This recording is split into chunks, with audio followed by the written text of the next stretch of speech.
Welcome to Telangana చరిత్ర online classes. నేను మీ Ganesh sir. నేను గత ఎన్నో సంవత్సరాల నుంచి మీకు ఒక 10-12 ఏళ్ళ నుంచి కాంపిటేటివ్కి ఏమంటారు Telangana history, Telangana movement, Indian history వంటి క్లాసెస్ను బోధిస్తున్నాను. ఓకేనా? రైట్. మీకు గణేష్ సార్ అంటే మ్యాక్సిమం తెలుసు. అరే డోర్ మంచిగా పెట్టరు నాయన. మీకు గణేష్ సార్ అంటే మ్యాక్సిమం తెలుసు అని నేను అనుకుంటున్నా. బట్ ఫస్ట్ వీడియోలో ఇంట్రడక్షన్ ఇవ్వాలి కానీ నాకు గుర్తుకులేదు. రైట్. మీరు ఎప్పుడైనా గూగుల్లో కానీ యూట్యూబ్లో కానీ గణేష్ సార్ అని సెర్చ్ చేయండి. నా వీడియోస్ చాలా వస్తాయి. మిలియన్స్ ఆఫ్ ఫాలోవర్స్ ఉంటారు. కొత్తగా మనం ఛానల్ కూడా పెట్టుకున్నాం. ఓకేనా? గణేష్ సార్ అని కొట్టండి. రైట్. ఇకపోతే నెక్స్ట్ నేను ఏమంటున్నానంటే మరొక పుస్తకం ఇండికా. ఏంటిది? ఇండికా అనే పుస్తకం. ఇండికా అనే పుస్తకాన్ని ఎవరు రాశారు? ఏం చెప్పమంటావు? ఇండికా అనే పుస్తకాన్ని ఎవరు రాసిరని నువ్వు అడుగుతావు, మాకేమో తెలియదు. ఓకేనా? ఇండికా అనే పుస్తకాన్ని ఎవరు రాసినారు అంటే మెగస్తనీస్ అనే వ్యక్తి ఇండికా అనే పుస్తకాన్ని రాయడం జరిగినది అంటున్నాం. ఎవరు రాసినారు అంటున్నా? మెగస్తనీస్. రైట్. ఎవరు రాసినారంటామండి? మెగస్తనీస్ అనే వ్యక్తి ఏ పుస్తకాన్ని రాసినాడు అంటే ఇండికా అనే పుస్తకాన్ని ఎవరు రాసినారంటున్నామండి? ఈ యొక్క మెగస్తనీస్ అనే వ్యక్తి ఇండికా అనే పుస్తకాన్ని రాయడం జరిగినది అని చెప్తున్నాం. ఓకేనా? మరి ఈ ఇండికా అనే పుస్తకం ప్రకారం మనం ఏం తెలుసుకోవచ్చు? ఓకేనా? ఈ మెగస్తనీస్ అనేవాడు ఎవరు? ఫస్ట్ ఈ మెగస్తనీస్ అనేవారు ఎవరు అనే విషయాన్ని మనం నేర్చుకోవాలి. ఫస్ట్ ఈయన భారతదేశానికి వచ్చిన తొలి విదేశీ యాత్రికుడు అని చెప్తున్నా. ఏమంటామండి? భారతదేశాన్ని సందర్శించిన తొలి విదేశీ యాత్రికుడు అని చెప్పి పిలుస్తున్నాం. ఓకేనా? భారతదేశాన్ని సందర్శించిన తొలి విదేశీ యాత్రికుడు ఎవరు అంటే మెగస్తనీస్ అంటున్నాం. ఓకేనా? మరి ఈ మెగస్తనీస్ యొక్క ప్రత్యేకత, ఈయన ఏ దేశానికి చెందినటువంటి వ్యక్తి? ఈయన గ్రీకు దేశానికి చెందినటువంటి వ్యక్తి అని చెప్తున్నా. ఏ దేశానికి చెందినటువంటి వ్యక్తి అంటున్నా? గ్రీకు దేశమునకు చెందినటువంటి వ్యక్తి ఎవరయ్యా అంటే మెగస్తనీస్ అని చెప్పి నేను మాట్లాడుతున్నాను. ఓకేనా? నెక్స్ట్ ఇది మెగస్తనీస్ అనే పుస్తకం గురించి నేను మాట్లాడాలి. భారతదేశం గురించి రాయబడిన తొలి విదేశీ గ్రంథం ఇండికా. ఓకే, ఇక్కడ సైడ్ రాస్తాను. ఈయన గురించి ఇంకా చెప్తాను, అదే గుర్తుకొచ్చింది. ఆ తర్వాత చెప్పాల బుక్ గురించి. సరే, ఇప్పుడు ఈయన గ్రీకు దేశానికి చెందినవాడు. మెగస్తనీస్ అనేవాడు ఎవరి యొక్క రాయబారిగా ఇండియాకు వచ్చాడు? ఈయన ఎవరి యొక్క రాయబారిగా ఇండియాకు వచ్చాడు అన్నప్పుడు ఈయన సెల్యూకస్ నికేటర్ యొక్క రాయబారిగా. ఎవరి యొక్క రాయబారిగా? సెల్యూకస్ నికేటర్ యొక్క రాయబారిగా. ఎవరి యొక్క రాయబారి అంటున్నా? సెల్యూకస్ నికేటర్ యొక్క రాయబారిగా ఇతడు ఇండియాకు రావడం జరిగినది అని చెప్తున్నా. ఎవరి యొక్క రాయబారిగా? సెల్యూకస్ నికేటర్ యొక్క రాయబారి. ఇంతకు మనకు సెల్యూకస్ నికేటర్ తెలుసా? తెలియదు. కాబట్టి నేను ఆయన గురించి చెప్తాను. సెల్యూకస్ నికేటర్ ఎవరు అన్నప్పుడు ఈయన అలెగ్జాండర్ ప్రపంచ విజేత కావాలని ఆకాంక్షించినటువంటి గొప్ప యువకుడు ఎవరండి? అలెగ్జాండర్. ఆ అలెగ్జాండర్ యొక్క ఏమంటామండి? అలెగ్జాండర్ యొక్క రాజప్రతినిధి. అలెగ్జాండర్ ఏం చేసినాడు అంటే తను జయించినటువంటి ఆసియా రాజ్యాలకు, ఏ రాజ్యాలకు? ఆసియా రాజ్యమునకు ఒక రాజప్రతినిధిని నియమించినాడు. ఏ ప్రాంతానికి? ఈ యొక్క ఆసియా రాజ్యాలకు ఒక రాజప్రతినిధిని నియమించినాడు. ఆ రాజప్రతినిధిగా ఎవరు నియమించబడ్డారు అన్నప్పుడు అలెగ్జాండర్ జయించినటువంటి ఈ యొక్క రాజ్యాలకు, ఆసియా రాజ్యాలకు రాజప్రతినిధిగా వచ్చినటువంటి వ్యక్తే సెల్యూకస్ నికేటర్. ఓకేనా? ఇక్కడ దాకా బాగానే ఉంది.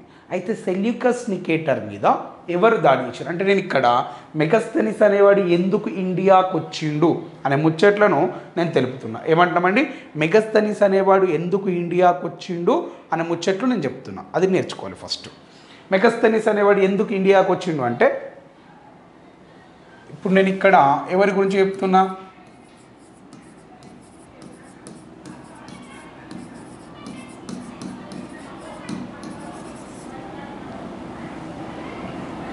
Seleucus Nicator. సెల్యూకస్ నికేటర్ ఎవరితోటి గొడవపడ్డాడు అంటే నేను ఒకటే క్వశ్చన్ అడుగుతా. మౌర్య సామ్రాజ్యం యొక్క స్థాపకుడిగా మనం ఎవరిని గుర్తిస్తున్నాం? Anyone answer please. మౌర్య సామ్రాజ్యం యొక్క స్థాపకుడిగా మనం ఎవరిని గుర్తిస్తున్నాం అని చెప్పి నేను అడిగినాను. ఎనీవన్ ఆన్సర్ ఇస్తారా?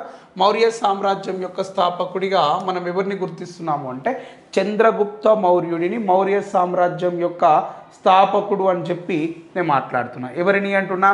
చంద్రగుప్త మౌర్యుడిని.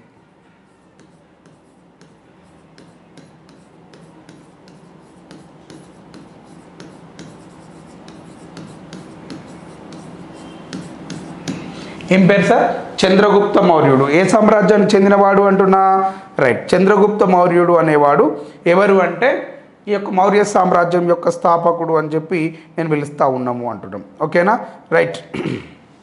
మరి ఈ చంద్రగుప్త మౌర్యుడు అనేవాడు ఎవరు అంటే మౌర్య సామ్రాజ్యం యొక్క స్థాపకుడు. ఈయన ఏం చేసినాడు అంటే అలెగ్జాండర్ ఆసియా రాజ్యాల ప్రతినిధి అయినటువంటి సెల్యూకస్ నికేటర్ పైన క్రీస్తు పూర్వము 305వ సంవత్సరంలో దాడి చేసిండు. క్రీస్తు పూర్వం 305లో సెల్యూకస్ నికేటర్ పైన దాడి చేశాడు. దాడి చేసి ఈయన కాబూల్, కాందహార్, బెలుచిస్తాన్ వంటి ప్రాంతాలను ఆక్రమించినాడు. ఎవరు? చంద్రగుప్త మౌర్యుడు. అనంతరం మరొక్కసారి దాడి చేసి సెల్యూకస్ నికేటర్ యొక్క కుమార్తెను, ఇతనికి ఒక కుమార్తె ఉంటుంది, సెల్యూకస్ నికేటర్ యొక్క కుమార్తె ఎవరు అంటే హెలీనా అని చెప్పి పిలుస్తున్నారు. సెల్యూకస్ నికేటర్ యొక్క కుమార్తెగా మనం ఎవరిని గుర్తిస్తున్నాం అంటున్నా? హెలీనాను గుర్తిస్తున్నాం. ఈ యొక్క సెల్యూకస్ నికేటర్ యొక్క కుమార్తె అయినటువంటి హెలీనాను ఎవరు వివాహం చేసుకున్నారు అంటే సెల్యూకస్ నికేటర్ యొక్క కుమార్తె హెలీనా వెడ్స్ ఎవరు అంటున్నామండి? మన చందు ఎవరు? చంద్రగుప్త మౌర్య. ఇక్కడ రాస్తున్న చూడండి, చంద్రగుప్త మౌర్య. వీళ్ళిద్దరూ వివాహం చేసుకోవడం జరిగింది. సో ఇలా సెల్యూకస్ నికేటర్ యొక్క రాయబారి అయినటువంటి ఈ యొక్క ఎవరు? మెగస్తనిస్.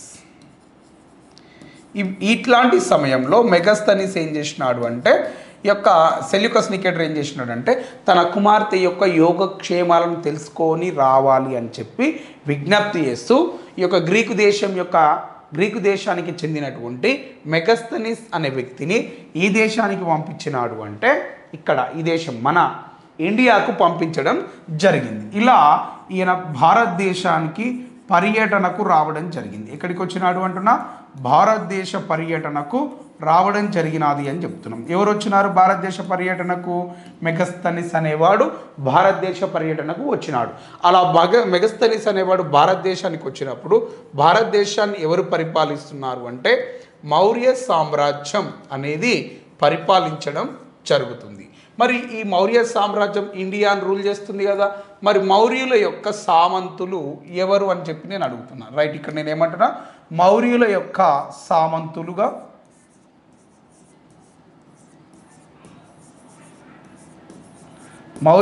సామంతులుగా ఎవరు పనిచేస్తున్నారు? శాతవాహనులు అనేవాళ్ళు మౌర్యుల యొక్క సామంతులుగా పనిచేయడం జరుగుతుంది. ఎవరు పనిచేస్తున్నారు అంటున్నామండి? మౌర్యుల యొక్క సామంతులుగా ఎవరు పనిచేస్తున్నారు అంటే శాతవాహనులు అనేవాళ్ళు మౌర్యుల యొక్క సామంతులుగా పనిచేస్తున్నారు. మరి ఈ శాతవాహనులు ఏ ప్రాంతాన్ని పరిపాలిస్తున్నారు? దక్షిణ ప్రాంతాన్ని,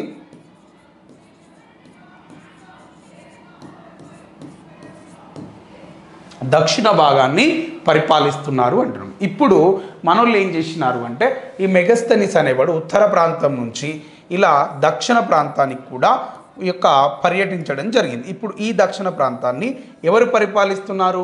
శాతవాహనులు. ఇలా మెగస్తనిస్ అనేవాడు ఉత్తర దక్షిణ భారతదేశాలలో పర్యటిస్తున్నప్పుడు భారతదేశం యొక్క సామాజిక ఆర్థిక పరిస్థితులను వివరిస్తూ ఒక పుస్తకాన్ని రాసినాడు. ఆ పుస్తకం పేరే ఏమిటి అంటే ఈ యొక్క మెగస్తనిస్ రాసినటువంటి పుస్తకం, దాని పేరు ఏమంటున్నామండి? ఇండికా అని చెప్పి పిలుస్తున్నాం. ఇండికాను ఎవరు రాసినారు అంటే మెగస్తనిస్ అనేవాడు రాయడం జరిగింది. సో ఇది ఇండికా అనే పుస్తకం ఏ భాషలో రాయబడింది అన్నప్పుడు దాని గురించి కూడా తెలియాలి కదా. ఇండికా అనే పుస్తకం ఏ భాషలో రాయబడ్డది అంటే గ్రీకు భాషలో. ఇది గ్రీకు భాషలో ఇండికా అనే పుస్తకం రాయడం జరిగినది అని చెప్పి నేను మాట్లాడుతూ ఉన్నాను. ఇక్కడ ఈ పుస్తకం ఏం చెప్పింది అంటే ఈ యొక్క భారతదేశంలో రాయబడినటువంటి తొలి విదేశీ గ్రంథముగా మనం దేన్ని పేర్కొంటున్నామంటే ఈ యొక్క ఇండికాను పేర్కొంటున్నాం. భారతదేశం గురించి రాసినటువంటి తొలి విదేశీ గ్రంథము ఏది అంటే ఇండికా. ఓకేనా? తొలి విదేశీ రాయబారి ఎవరు అన్నప్పుడు వెంటనే ఏం పేరు చెప్పాలి? తొలి విదేశీ రాయబారి అన్నప్పుడు మనము మెగస్తనిస్ పేరు చెప్పాలి. తొలి విదేశీ గ్రంథము అన్నప్పుడు ఇండికా అని చెప్పాలి. ఇది శాతవాహనుల గురించి ఏం చెప్పింది. సో ఇండియా వైడ్గా ఏం చెప్పింది అంటే ఇండియా యొక్క సోషల్ కండిషన్స్ ఆఫ్ ఫీచర్స్ని చెప్పింది. సోషల్ అండ్ ఫైనాన్షియల్ కండిషన్స్ గురించి చెప్పింది. ఇండియా యొక్క సామాజిక పరిస్థితులను వివరించింది అంటున్నా. ఎవరి యొక్క? భారతదేశం యొక్క సామాజిక పరిస్థితులను వివరించింది. మరి అదేవిధంగా శాతవాహనులు ఏ ప్రాంతంలో ఉన్నారు అన్నది అంటే ఇది శాతవాహనులు ఆంధ్రులు అనే పేరుతోటి ప్రస్తావించింది. ఏ పేరుతో ప్రస్తావించింది? ఆంధ్రులు అనే పేరుతోటి ప్రస్తావించడం జరిగింది అంటున్నాం. మరి ఈ ఆంధ్రులు అనేవాళ్ళు బలమైనటువంటి సైనిక బలాన్ని కలిగి ఉన్నారు అని చెప్పి యొక్క పేర్కొనడం జరిగింది. ఏ పుస్తకము? ఇండికా అనే పుస్తకము పేర్కొన్నది. నెక్స్ట్ ఇంకా ఏమన్నది అంటే ఆంధ్ర ప్రాంతంలో 30 కోటలు కలవు అని చెప్పి ఇది పేర్కొన్నది అంటున్నాం. ఏమన్నది అంటున్నా? ఆంధ్ర ప్రాంతంలో శాతవాహనుల కాలంలో ఆంధ్ర కేంద్రంగా ఎన్ని కోటలు ఉన్నాయట? ఆంధ్ర కేంద్రంగా ఆంధ్ర కేంద్రముగా 30 కోటలు కలవు అని చెప్పి మాట్లాడింది. ఎన్ని కోటలు ఉన్నాయి అని చెప్పినది అంటున్నామండి? 30 కోటలు కలవు అని చెప్పి మాట్లాడింది. సార్ ఏమని చెప్పింది సార్? 30 కోటలు కలవు ఇక్కడ ఆంధ్ర కేంద్రముగా అని చెప్పింది. ఎవరు చెప్పినారు అంటున్నా? యొక్క శాతవాహనులు గురించి ఇండికా అనే గ్రంథము పేర్కొనడం జరిగింది. మరి 30 కోటలు ఉన్నది. శాతవాహనులు 1,00,000 పదాతి దళాన్ని కలిగి ఉన్నారు అని చెప్పి 1,00,000 యొక్క కాల్బలమును సైనిక బలంలో ఇది పాదాతి దళము అంటారు, కాల్బలం అంటారు. 1,00,000 మంది ఉన్నారు అని చెప్పి ఇది మాట్లాడడం జరిగింది అంటున్నాం. ఇంకా ఏమన్నది అంటే శాతవాహనుల యొక్క రాజకీయ వ్యవస్థను గురించి కూడా ఇది పేర్కొన్నది అంటున్నాం. ఎవరి గురించి పేర్కొన్నది అంటున్నా? శాతవాహనుల యొక్క రాజకీయ వ్యవస్థను గురించి కూడా ఇది పేర్కొనడం జరిగినది అని చెప్తున్నాం. సార్ ఎవరి గురించి పేర్కొన్నది అంటున్నా? శాతవాహనుల యొక్క రాజకీయ వ్యవస్థను గురించి. ఎక్కడ రాయాలి సార్? నేను ఏనో దగ్గర రాయరా సార్? శాతవాహనుల యొక్క రాజకీయ వ్యవస్థను గురించి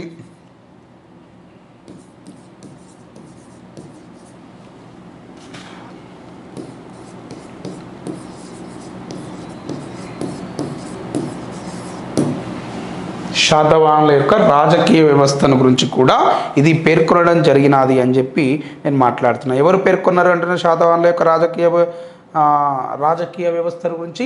ఇండికా అనే గ్రంథము పేర్కొన్నది అని చెప్తున్నాం. ఓకే, ఇక్కడ దాకా అర్థమైంది కదా? ఇది ఇండికా అనే పుస్తకానికి సంబంధించినటువంటి అంశం. ఓకే, దీని తర్వాత నేను మరొక టాపిక్ను పరిచయం చేస్తున్నా. అదేమిటి అంటే సియుకి అనే పుస్తకం అంటున్నాం. ఏం పుస్తకం అంటున్నా? సియుకి అంటున్నా. మరి సియుకి అనే పుస్తకాన్ని ఎవరు రాశారు? రైట్, సియుకి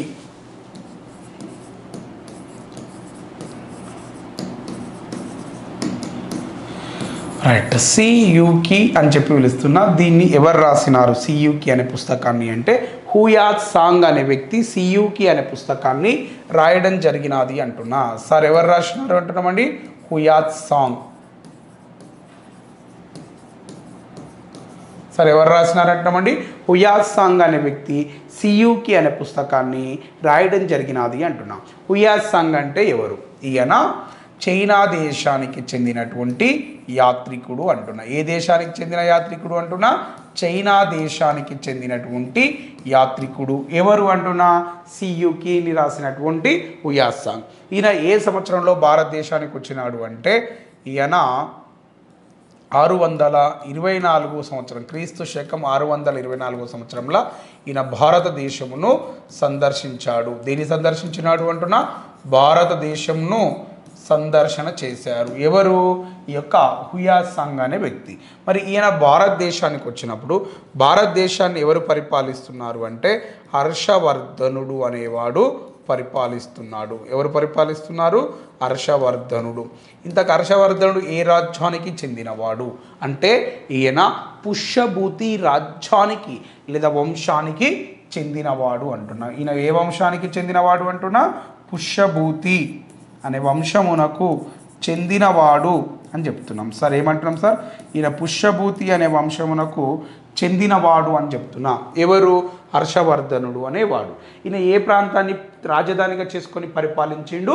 హర్షవర్ధనుడు.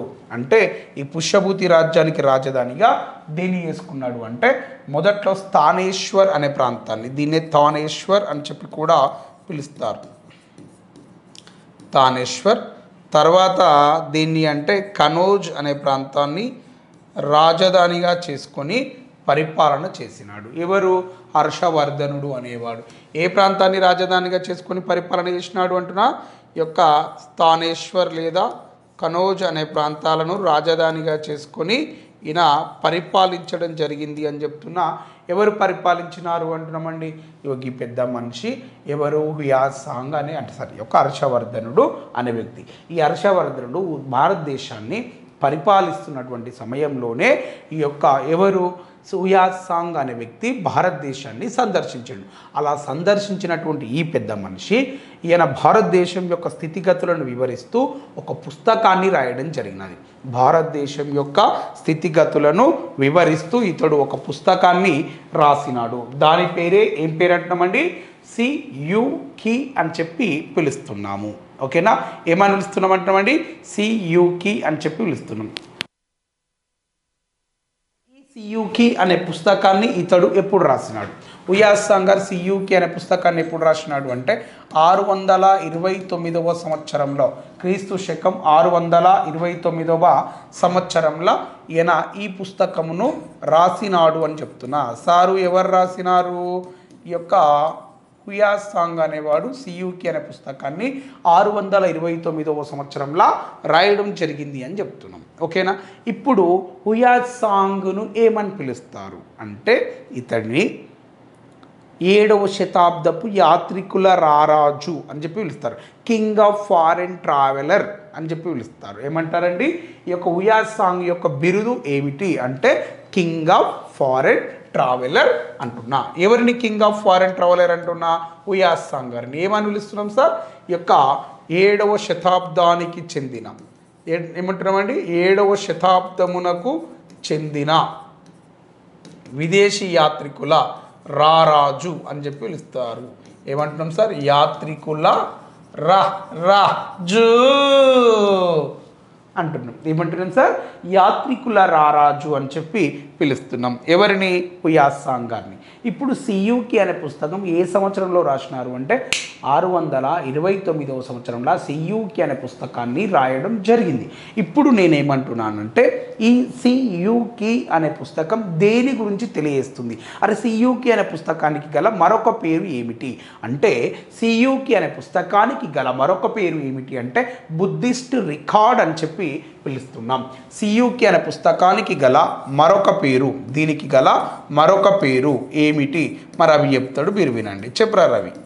సియుకి అనే పుస్తకానికి గల మరొక పేరు ఏమిటి అంటే నేనే చెప్పాలి, మా చింటుగాడు చెప్తాడు, చెప్పాడు.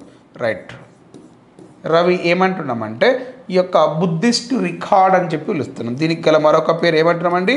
Buddhist record.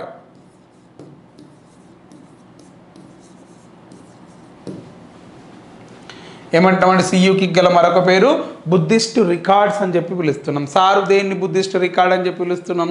ఈ యొక్క ఏదని రైట్, సియుకి గల మరొక పేరు ఏమంటున్నామండి? బుద్ధిస్ట్ రికార్డ్ అని చెప్పి పిలుస్తున్నాం. దీన్నే బౌద్ధ రాజ్యాల చరిత్ర అని కూడా పిలుస్తారు. దీన్ని ఏమంటారండి? బౌద్ధ రాజ్యాల చరిత్ర అని చెప్పి కూడా పిలుస్తారు. ఓ సారు ఏమని పిలుస్తారు? బౌద్ధ రాజ్యాల చరిత్ర అని కూడా పిలుస్తారు. దేన్ని పిలుస్తారు? బౌద్ధ రాజ్యాల చరిత్ర అని చెప్పి బుద్ధిస్ట్ రికార్డును. ఓకేనా? రైట్. ఈ బుద్ధిస్ట్ రికార్డ్ అనే పుస్తకం ఏం చెప్పింది అంటే శాతవాహనుల కాలంలో రాజులు, రాజ్య ప్రజలు, రాణులు అనుసరించిన బౌద్ధ మతం గురించి చెప్పింది. ఓవరాల్గా దక్షిణ భారతదేశంలో బౌద్ధ మత వ్యాప్తి గురించి ఇది తెలియపడం జరిగినది అంటున్నాం. ఏ భారతదేశంలో అంటున్నామండి? దక్షిణ భారత దేశంలో, దక్షిణ భారత దేశంలో బౌద్ధ మత వ్యాప్తిని గురించి తెలియపినది అంటున్నాం. ఏమంటున్నామండి? దక్షిణ భారతదేశంలో బౌద్ధ మత వ్యాప్తిని గురించి ఇది తెలియపింది అంటున్నాం. సార్ ఏం చెప్పింది సార్? దక్షిణ భారతదేశంలో బౌద్ధ మత వ్యాప్తిని గురించి అంటే శాతవాహనుల కాలంలో బౌద్ధ మతం అనేది ఏ విధంగా వ్యాప్తి చెందింది అనే ముచ్చట్లను గురించి ఈ పుస్తకం చెప్పినది అని చెప్పి నేను మాట్లాడుతూ ఉన్నాము అంటున్నాం. ఓకేనా? రైట్. ఇంకా ఏం చెప్పింది అంటే ఇది గోదావరి కృష్ణా నదుల మధ్య గల ప్రాంతమే ఈ శాతవాహనులు పరిపాలించినారు అని చెప్పి మన వాళ్ళు అంటే ఈ యొక్క సియుకే అనే పుస్తకంలో పేర్కొన్నారు. ఏమంటున్నామండి? గోదావరి మంచిగా రత్తున్నారు అవి. ఓకే, మీకు మన వీడియో నచ్చితే ఒక లైక్ చేయండి, షేర్ చేయండి, కామెంట్ చేయండి. గుర్తుపెట్టుకోండి, గణేష్ సార్ క్లాసెస్ మంచిగా ఉంటాయి.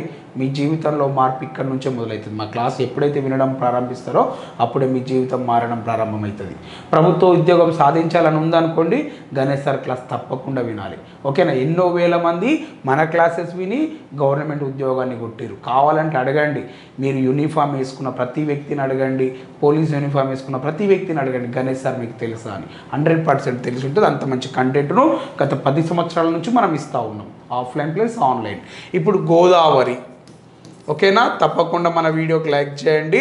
ఓకేనా? క్లాస్ అర్థమైంది బిడ్డ అని పెట్టండి.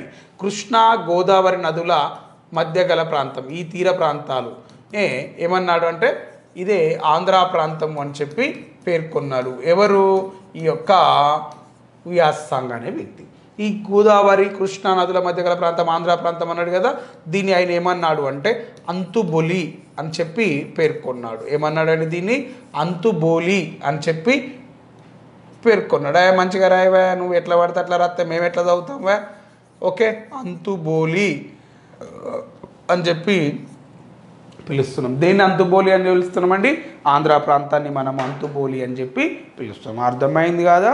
తప్పకుండా మీ యొక్క సపోర్ట్ మాకు కావాలా. ఓకేనా? Thank you all of you. సదా మీ విజయాన్ని కోరుకునే మీ ఐకాన్ గణేష్ సార్. జై భారత్.